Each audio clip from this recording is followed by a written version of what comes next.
both Islam and Christianity, and even the African traditional religion, have the moral resources, if indeed we are truly religious, that can actually transform our social space. Allah says in the Quran, وَأَوْفُوا الْكَيْلَ وَالْمِيزَانَ بِالْقِسْطِ, give full measure and weight in justice. Quran chapter 6, verse 152. Dishonesty in trade is discouraged here. Ghish, tadlis, fraud, are strongly condemned. Similarly, in Christianity, we have in the book of Proverbs chapter 11, verse 1. So my teacher, my mentor, who has taught me all that I know, and I have learned my strategy of doing all that I do from him, is going to be the first speaker of today's conference. He has a bachelor degree in Arabic language and literature from the University of Ibadan. That was in 1990.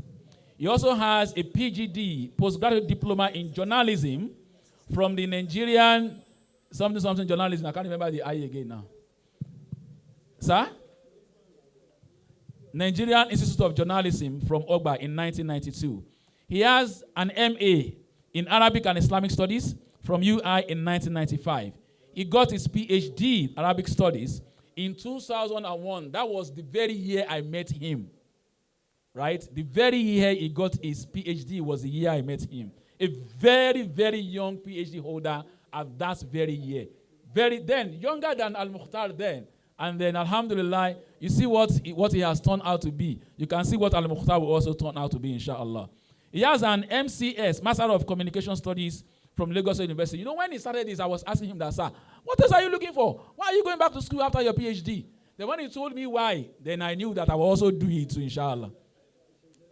And then he has taught at Ansarudin Institute of Arabic and Islamic Studies between 1991 and 1992. He has worked as a reporter and a staff writer with the defunct Sketch newspaper, 1992-1994. So don't be surprised when he speaks good English and he writes well. So you can see that he paid his due, right? He has also taught at Mahmoud Ahmadiyya College in Jede, Ikorodu, between 1994 to 1996. He has also taught at Jami'atu Mubashirin, Ilaro, Ogun State, 1996 to 2001. He has been a teacher, a lecturer, and a tutor, Lagos State University from 2002 up till this moment. That was a year after he got his PhD.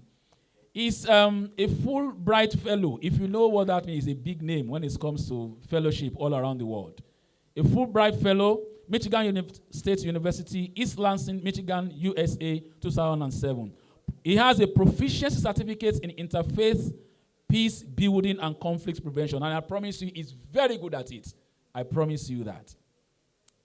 And also, he also got, in 2019, from the University of Massachusetts in Boston, USA, a certificate in religious literacy and reflexive structured dialogue.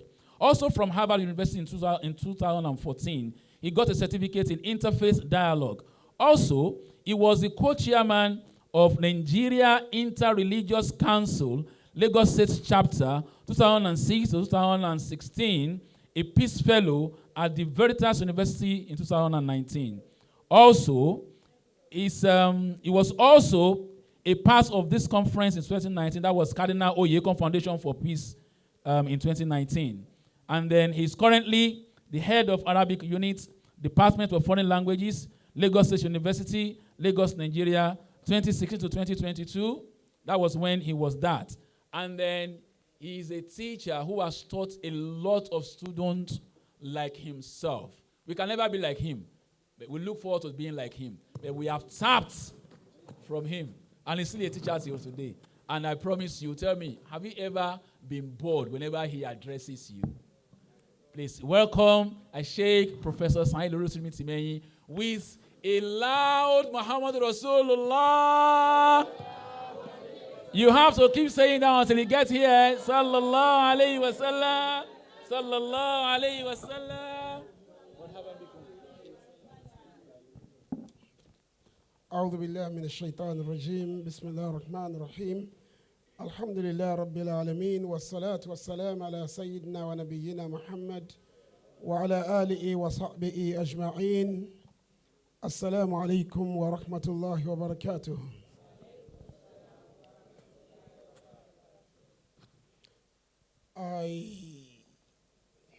I've been given only 20 minutes, so I'm not going to bore you with protocols. I have been asked to reflect on the topic, the role of religion in promoting ethical and healthy business environment in Nigeria.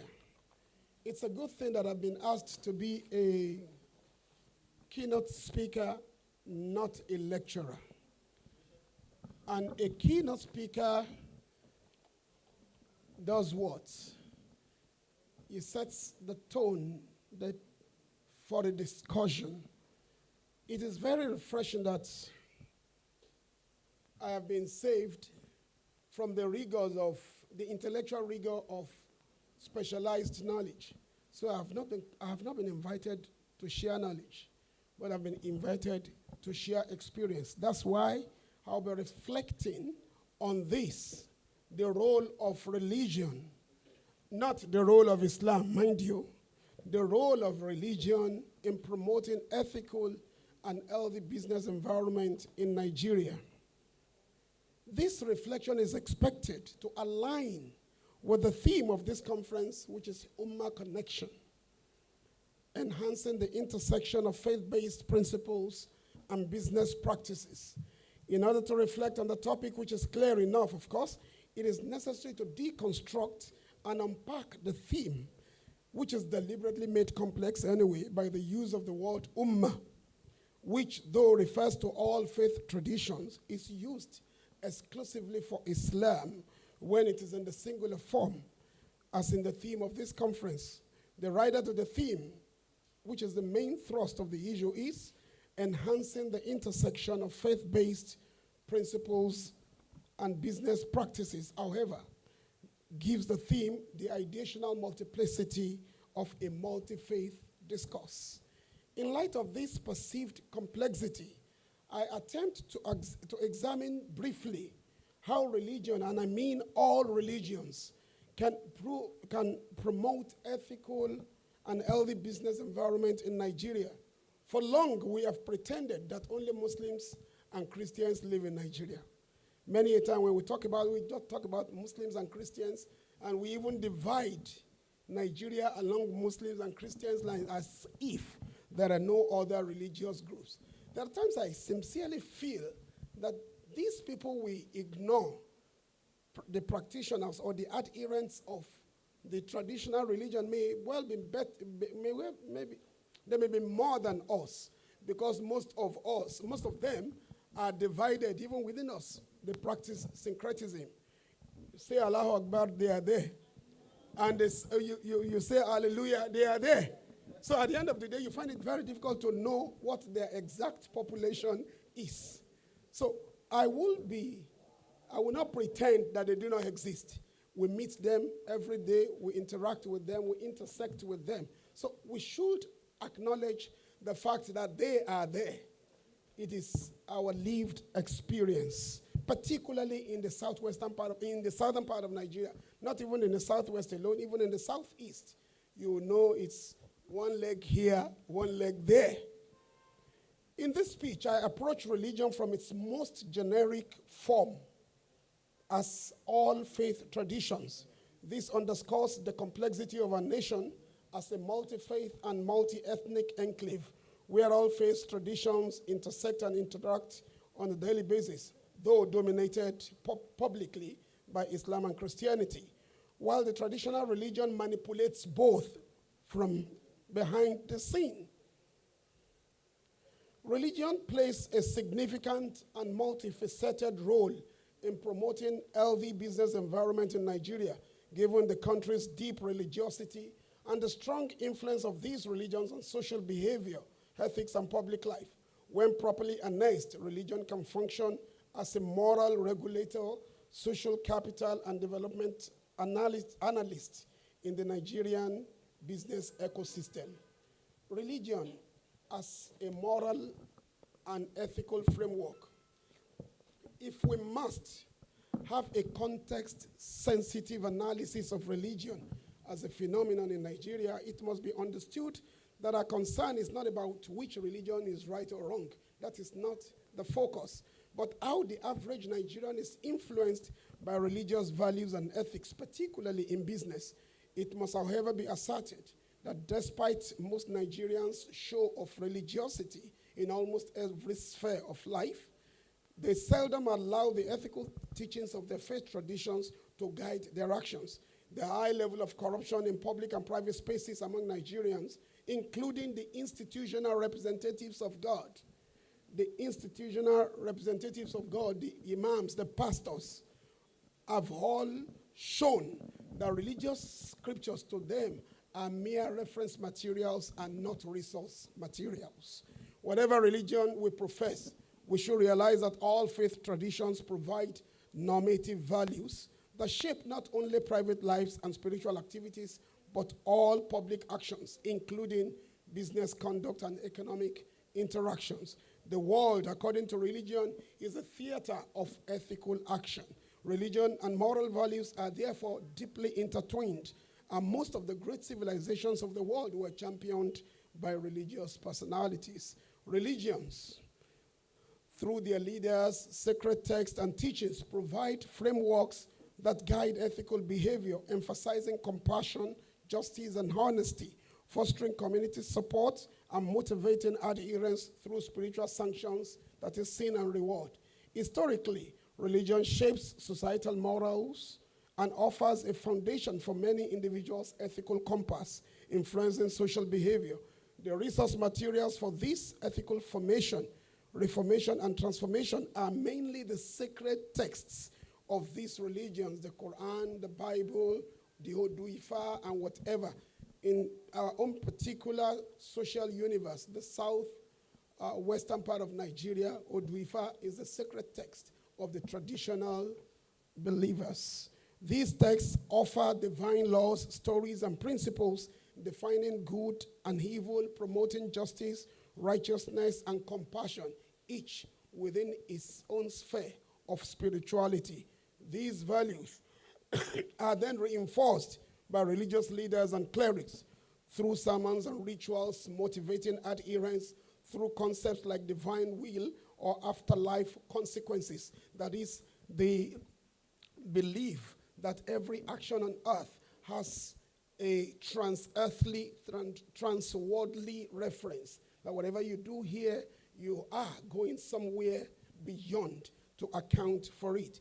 Key moral values found in religions include justice and equality, which reflect in fairness in dealings and upholding human dignity, compassion and kindness, which reflect in treating others with empathy and care, honesty and integrity, which reflect in truthfulness and moral uprightness, and stewardship and peace, that reflect in responsibility for creation and harmonious living. The Nigerian business environment, let's reflect on the religious and ethical dimensions of this. Nigeria's business environment offers vast potential in its capacity as the largest market in Africa, but faces significant hurdles like infrastructural deficits, power, road networks, and unstable telecommunications. Illicit corporate practices, institutionalization of corruption, regulatory complexities, high inflation, currency volatility, foreign exchange issues, security concerns, and difficulties in accessing finance. Despite ongoing government reforms aimed at improving transparency and ease of doing business, not much has been achieved. Though some recent indicators show improved business confidence and investments, the persistent challenges require strategic ethical revolution driven by a thorough understanding of the true teachings of religion for successful transformation of the attitudes of Nigerians to pave way for a truly healthy business space. The religious traditions in Nigeria all contain ethical resources that can aid the transformation of the Nigerian business environment. If Nigerians truly wish to follow the teachings of their religions, both Islam and Christianity, and even the African traditional religion, have the moral resources, if indeed we are truly religious, that can actually transform our social space. Allah says in the Quran, وَأَوْفُوا الْكَيْلَ وَالْمِيزَانَ بِالْقِسْطِ, give full measure and weight in justice, Quran chapter 6, verse 152. Dishonesty in in trade is discouraged here. Gish, tadlis, fraud are strongly condemned. Similarly, in Christianity, we have in the book of Proverbs chapter 11, verse 1, a false balance is abomination to the Lord, but a just weight is his delight. In a country where trust deficits undermine business confidence, religious ethics can strengthen contractual fidelity and reduce transaction costs. Corruption remains a major obstacle to Nigeria's business climate. Religion, when internalized beyond ritualism, acts as a conscience-driven restraint for corruption and its appurtenances. Islam, for instance, in many of its injunctions, views corruption as a societal disease and issues direct prohibition. Allah says, for example, وَلَا تَأْكُلُوا أَمْوَالَكُمْ بَيْنَكُمْ بِالْبَاطِلِ. Do not consume one another's wealth unjustly. Quran chapter 2, verse 188. Christianity, on the other hand, warns against unjust gain. In 1 Timothy chapter 6, verse 10, for the love of money is the root of all kinds of evil. Faith-based teachings can cultivate moral self-regulation, which complements legal enforcement. They insist on justice and fairness in economic dealings. Islam prohibits monopoly or hoarding of goods, that is ihtikar, price manipulation and exploitation, while both Christianity and Islam emphasize love of neighbor and social responsibility. All of these, if adopted as personal values by every Nigerian, contribute to ethical pricing of goods and services, respect for consumers, and protection of small and medium enterprises. Religion also serves as social capital in business as it fosters networks of trust, cooperation, and mutual support, especially through mosques, churches, faith-based associations, cooperative societies, and rotating savings group. It also encourages mentorship and apprenticeship systems. In fact, many businesses in Nigeria thrive through faith-based trust networks, reducing uncertainty and facilitating access to capital, though a lot still needs to be done in this regard.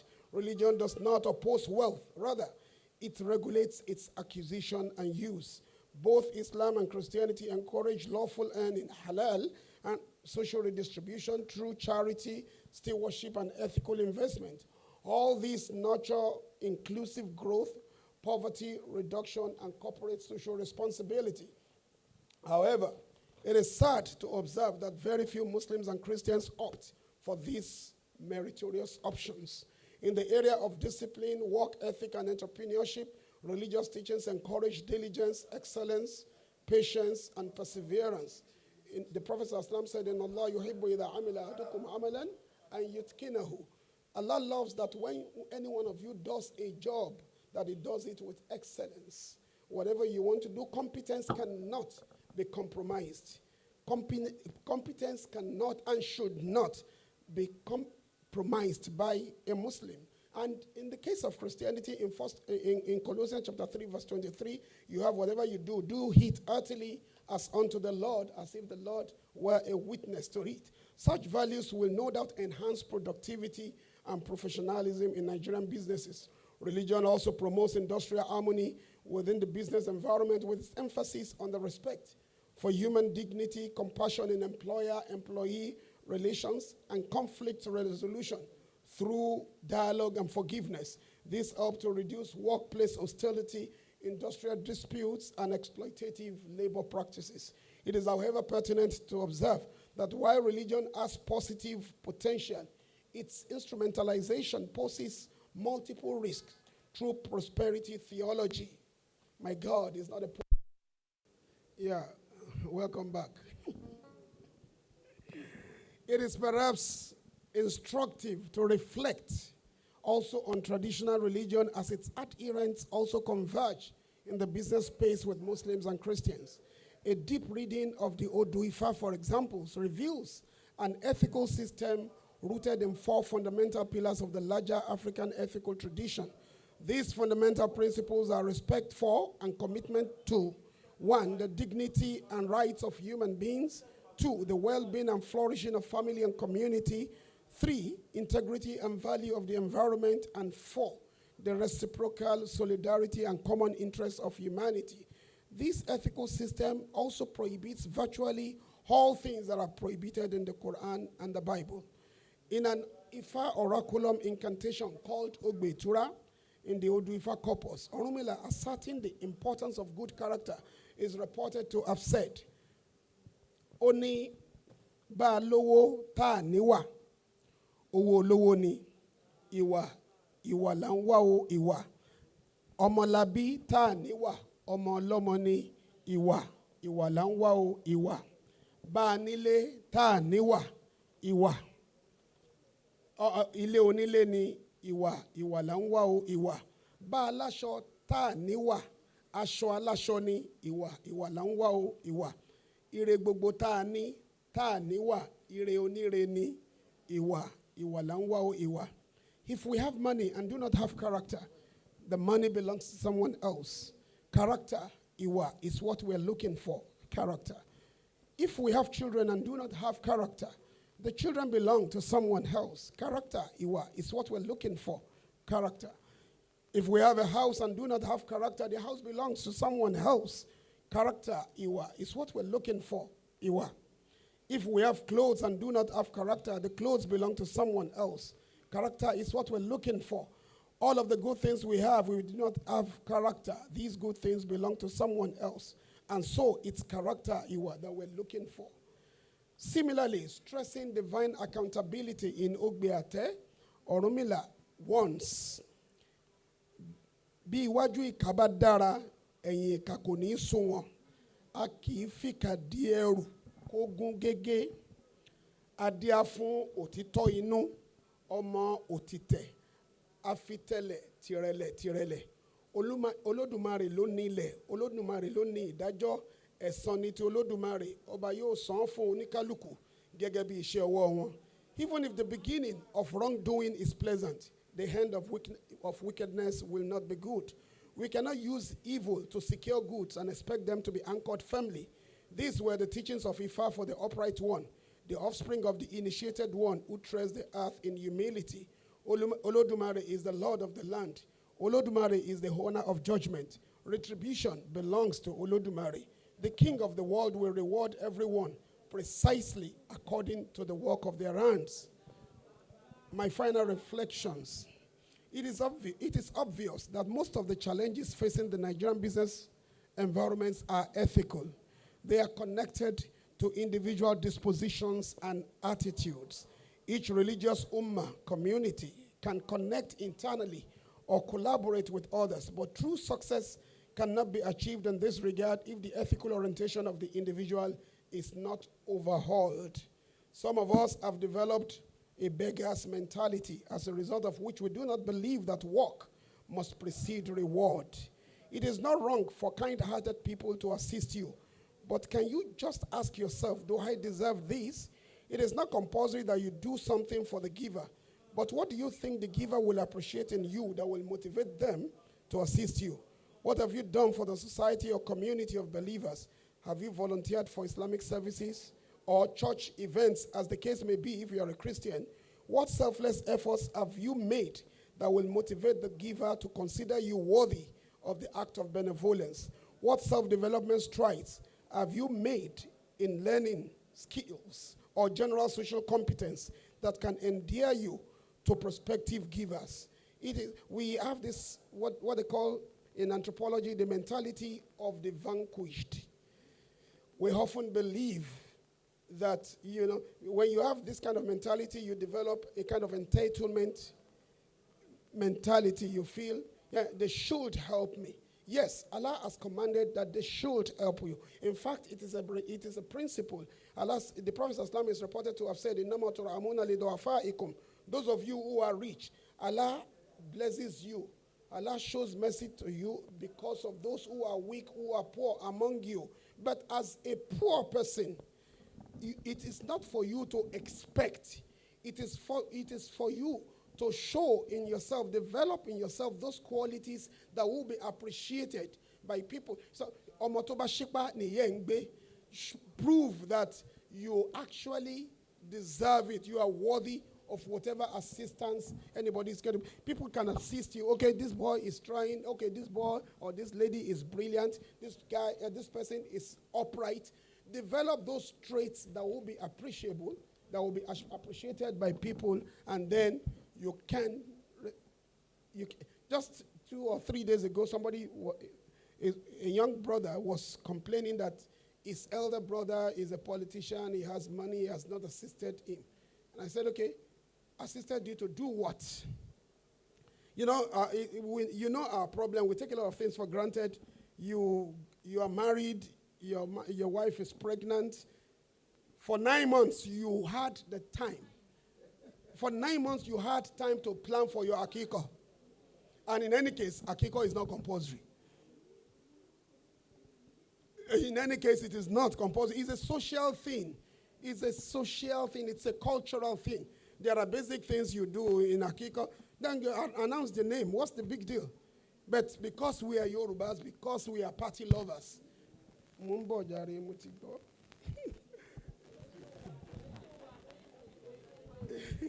so because you are you now come, okay, you meet Sheikh Muktar and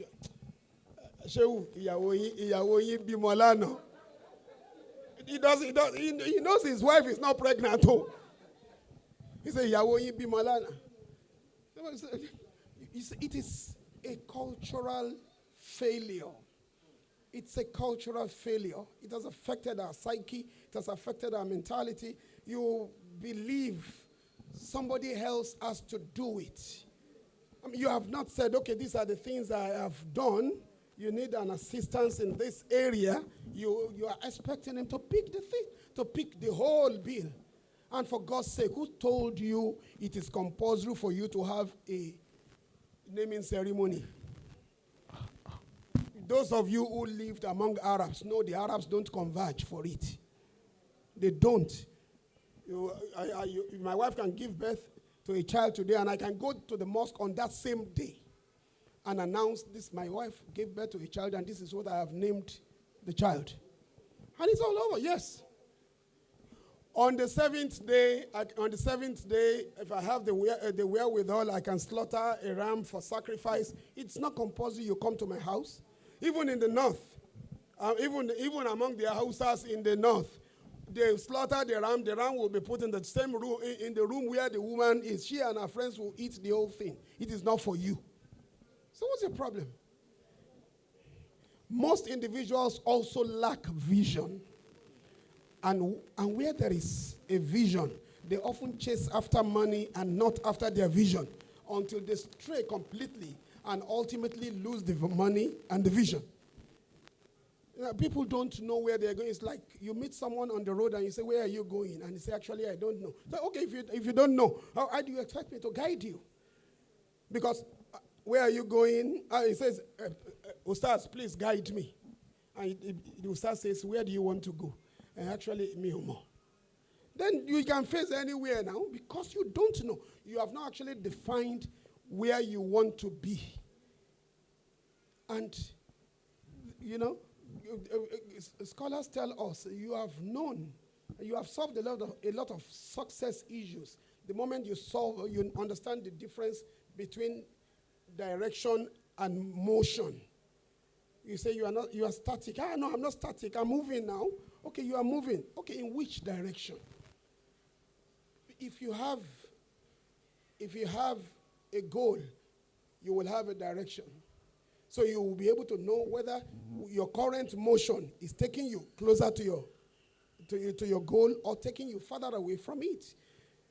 The few of us who follow their vision may also stray if they are not adequately prepared for the nature of the chase after their vision. Success in a worthwhile venture is tied by Allah to hard work, consistency, and perseverance. And these are the true ingredients that transform purpose into profit.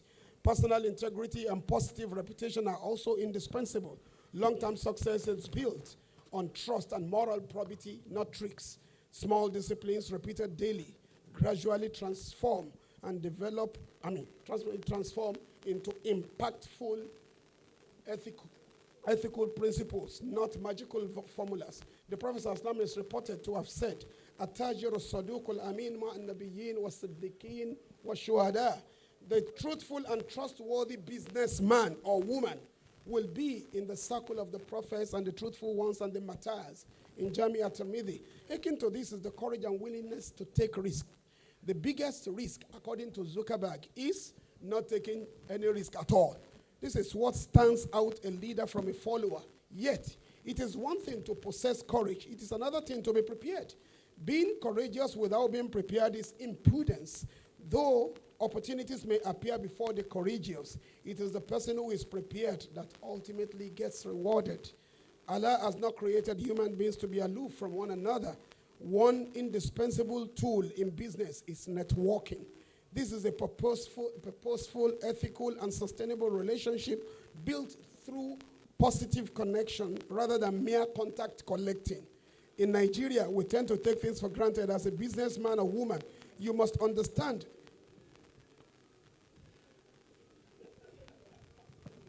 Thank you. As a businessman or woman, you must understand that networking is not begging for opportunities. It is positioning yourself for mutual value. Ask yourself, what do I bring to the table? When value is clear, confidence replaces anxiety. Remember also that people don't connect to your titles or your dressings.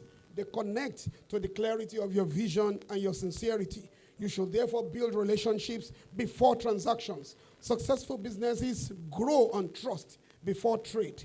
Focus first on knowing people, what they care about, and what they struggle with before talking about what your goods and services are.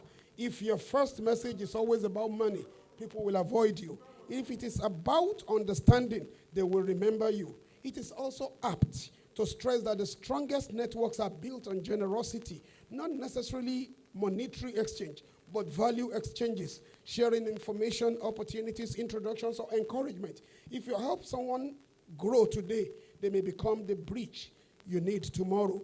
In doing this, you must be consistent and not occasional. You should know that networking is not an event. It is a habit, a meaningful check or exchange once in a month or even once in a quarter is more powerful than frantic outreach when you are in need. The simple rule is stay present before you need help. Remember, finally, remember also to build across and not only up. Build across. Build horizontally and not only vertically. Do not network only with big names. Your peers today may be industry leaders tomorrow. Horizontal networks often grow faster and more loyally than vertical ones. And finally, use digital platforms responsibly and strategically. Social media is a relationship tool, not just a marketing stage.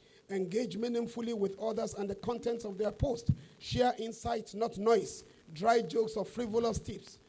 After meetings or events, follow up with something valuable, a resource connected to your last encounter, a reflection, or a helpful contact. And this transforms you from someone I met to someone I respect. Above all, don't be too much in a hurry. Some connections will not yield results immediately, but networks mature like investments. Today's conversation may become tomorrow's partnership or next decade's legacy. On a final note, networking is not manipulation. It is community building for shared success. When done with sincerity, patience, and morality, your network becomes not just a business asset, but a source of strength, resilience, and growth. Religion, from the aforesaid, is a strong tool for communal well-being, and the integration of its ethics into formal education, business training, school curricula, social studies, civics, citizenship training, general studies in tertiary institutions will gradually instill its values in the individual and gradually will move. In Nigeria's plural and deeply religious society, religion can truly serve as a powerful moral infrastructure for healthy business environment, promoting trust, fairness, accountability, and inclusive prosperity. However, its effectiveness depends on authentic ethical commitment, not mere religious symbolism. So, beloved brothers and sisters in Islam, religion has much to offer, but who is going to receive it? That is the big question. And as I usually say, the Christians tell us that Jesus Christ ﷺ said in the Bible, I have yet many things to say unto you, but ye cannot bear them now. Subhana rabbika, rabbil izzati amma yasifun. Muhammad Rasulullah. Muhammad Rasulullah. Muhammad Rasulullah. You will agree with me that we didn't want him to stop. Like I told you, he wasn't here last year. We missed him. The only closest thing we had to him last year was Ustaz Salman Saeed. And alhamdulillah, we're happy he's here, and we didn't want him to stop. Mind you, Prof is not a worshipper of Obatala or Rumila, mind you. He's just a professor. You know, a lot of people are watching all around the world. He's a professor who has encompassed knowledge in every phase of knowledge, right? May Allah bless him. Whenever you are around him, you will always learn. He had an accident not too long ago. He was home for a while. Even people came all around Nigeria to greet him. I was there. Somebody who could not move his hand and his legs. He was still teaching. This morning, he came before 10 o'clock. He was teaching all through before we started the program. Every moment you spend with him, he teaches, I learn. Takbir. So I'll move on very quickly to the next speaker because we don't have time. And then if I could harass my teacher with timing, you know that your own harassment will be... So, I'm sorry. Bulitu bihu bil Mustafa al-Katmi Ahmada Abil kauni wala klaki faraha wa matida. Wọ́n ní ṣe Ibrahim Niyazi ní ìfẹ́ Muhammad gan àdánwò ló jẹ́ fáwọn. Tí ẹ̀yìn owó ànábì dáadáa. À ń bọ̀ ẹni sùúrù à ń bọ̀ ń bẹ̀ à ń bọ̀ ẹja máa lọ.